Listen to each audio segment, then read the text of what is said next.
review. Let's review our lesson yung universals in grade 7. You like that? Grade 7. What is this? Who can still remember that? Yes. Okay, Miss,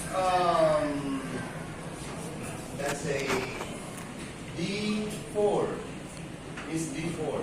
What is that? Do you still remember that? No.